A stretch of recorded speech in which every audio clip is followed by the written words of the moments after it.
Being a young woman who is into women's leadership at the National Young Women Political Council of Liberia, this theme is very important and personal to me. To be able to unlock potentials, unlock rights, there are two major things I want to talk about today. Two major people that I want to address today.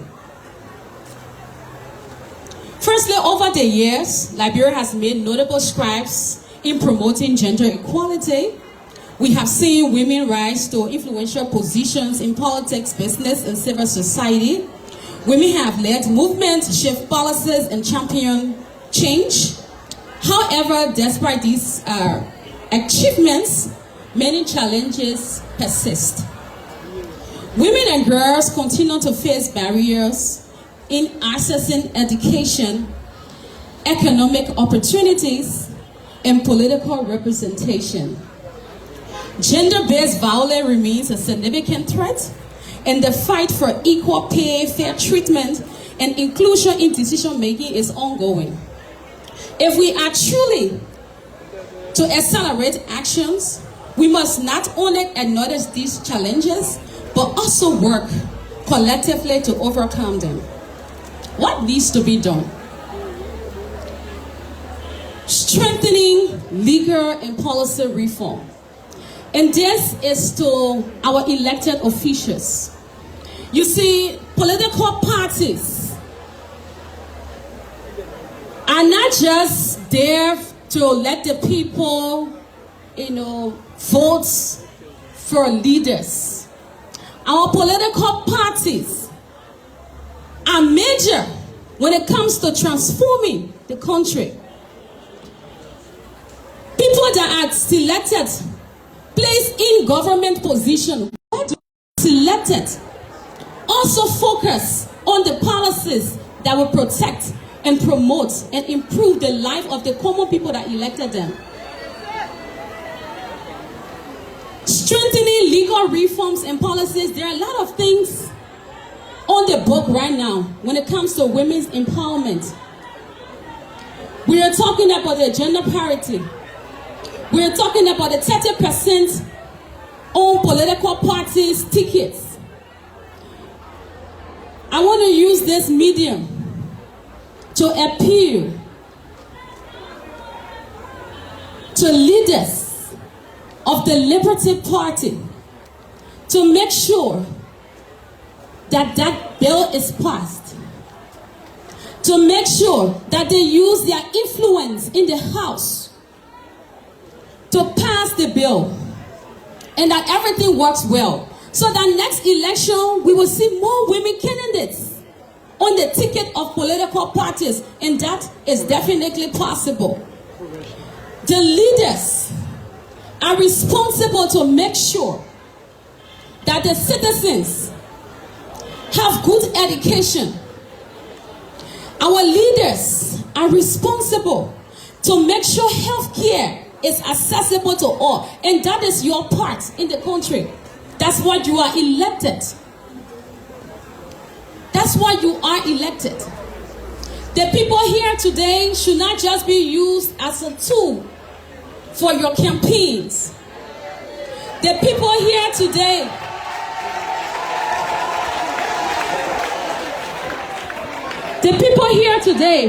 should not just be used to mobilize as leaders and policies.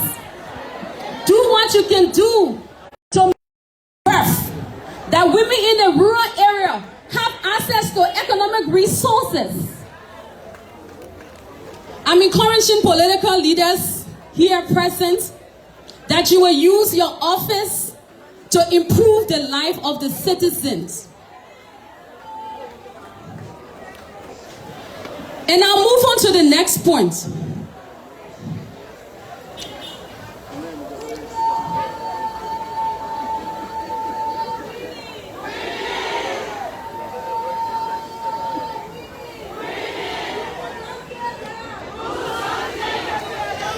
And that just brings me to the next point. Like I said, I won't be here for too long. We have talked about our political leaders and what we expect of them. As we celebrate this International Women's Day, looking at the progress and the challenges. Also to the people, I consider you the people. Because you are the people that elect the leaders. Now, most of the time we talk about our leaders are not doing this, our leaders are not doing that. As we celebrate this International Women's Day, my question to the women out there, are we ready to accelerate action?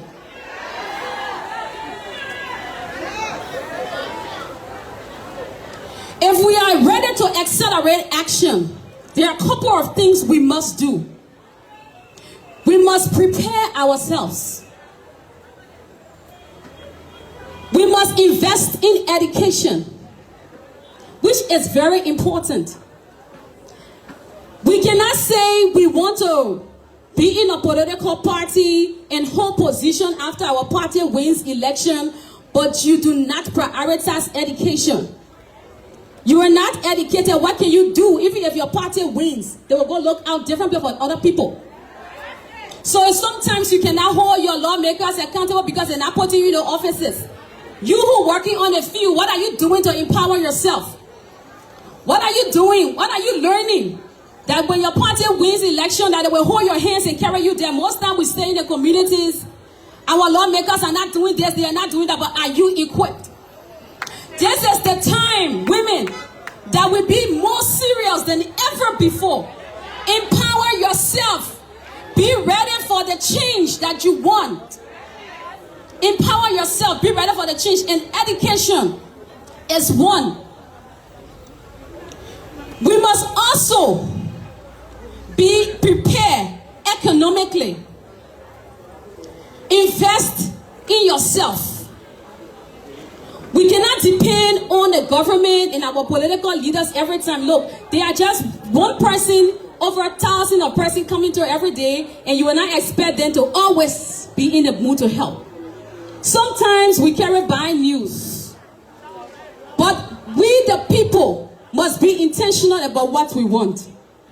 We must be intentional about what we want.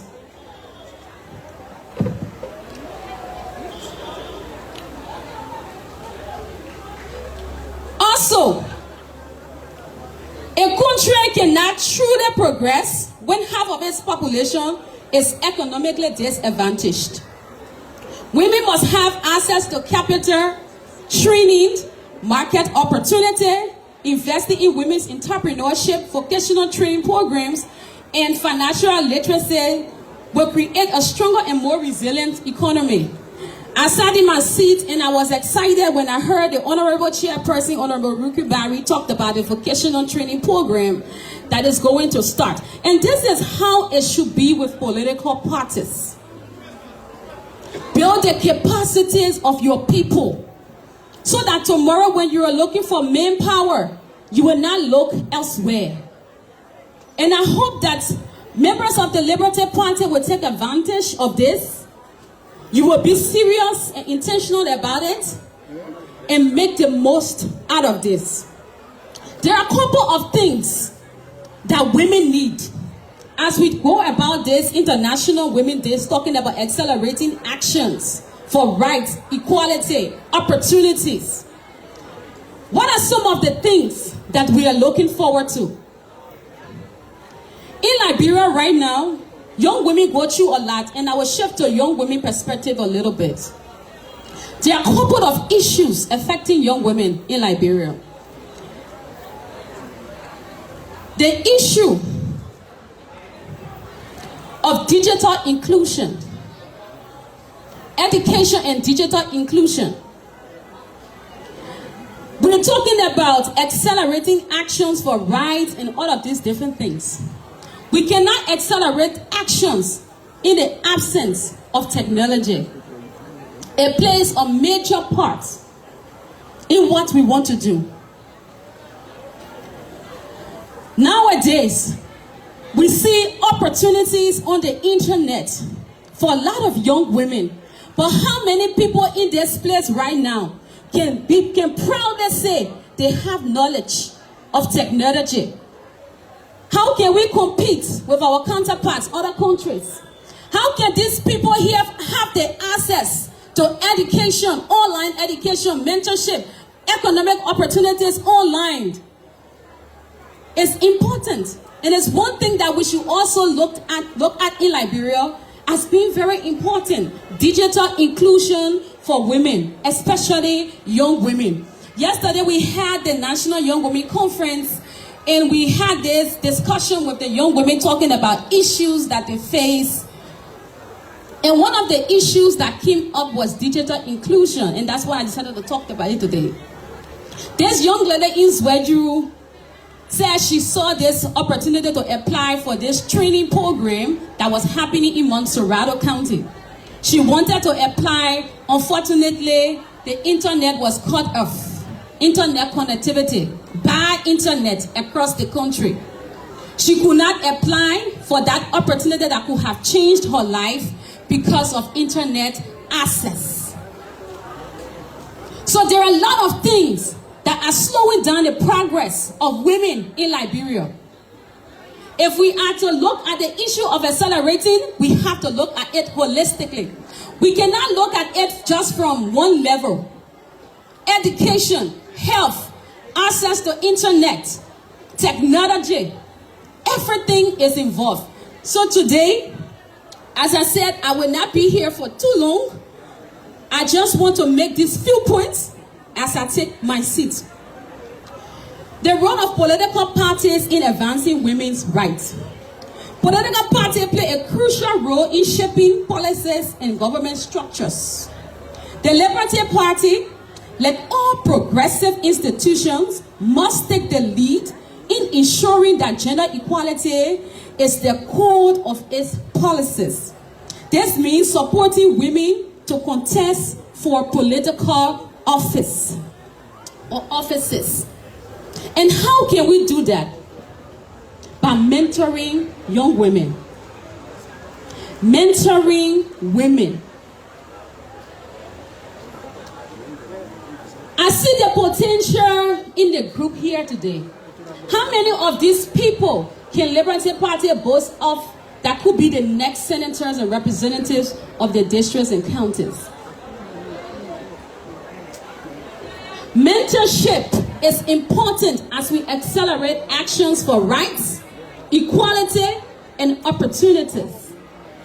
It is time that political parties be intentional and mentor their members, mentor your people into leadership. Do not just wait to use them to say, I'll say. Do not just use them to be the ones that will put placards around. See the potential women we have here today. What are the opportunities? So I want to use this time and this medium. It's a privilege for me to stand here today. And I want to use this medium to send out this message to Liberia Party and all political parties. This is a time that you prioritize mentorship. Prioritize mentoring the young ones to take after you. If we want to increase women's political participation, we need to mentor the young ones that are part of our political parties, because those ones that we are mentoring from the political parties from the grassroots level, these are the people who will want to reach up to be ministers, be deputy ministers, in other, like I said in my opening statements, most of the people that are leading are parts of political parties. They have the academic credentials, but they have some kind of link to a political party, and it's the truth. So if we want to accelerate the action for the rights, equality, mentorship should be a major part of political parties' policies and activities. Let us mentor the young people. It's important. I am saying this over and over because I do lead an institution that is into mentorship and leadership, and I have seen the impact of mentoring people. Giving them a voice. Letting them to know that they are good enough. Their voices are good to be heard and their points are valid. It's important. If we want to see more women coming up in 2029 in subsequent elections, it starts with mentorship. And I hope that we can take up time, create this program, come up with activities to mentor young women. And every one of you sitting down in that pew, every young woman out there, I want you to know that you too can be a representative, a senator, a deputy minister. You can be anything that you want to be. And also, creating platforms where women's voices are heard, challenging laws that protect and uplift women in all sectors. Today, I urge every leader, policymaker, and citizens to make a commitment to not just talk about change, but to be the change. We must move beyond words and take deliberate actions to ensure that every woman and girl in Liberia has the opportunity to thrive. That every girl and young woman in Liberia have opportunities. The laws that are being created should work in favor of women, should support women development. Let us invest in women. Let us support and uplift one another. Let us push forward, knowing that when women rise, nation rise. As we live here today, may we carry with us the determination to accelerate actions, unlock doors, and break barriers for generations to come.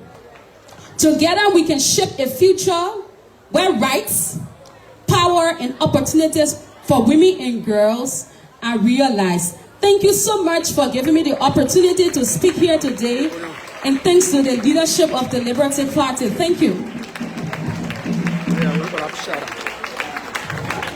Women are still the man. They can't speak of it talking. They're so sweet. They are still sitting now. Women are women. Yeah, can't speak of take you, but we pass the person in the water party. Yeah. Women leadership in the water party, we pass. Political leader, woman. Chair, woman. Everybody. I'm sharing video. Okay. So thank you very much. National Advisory Council, la big power, la woman.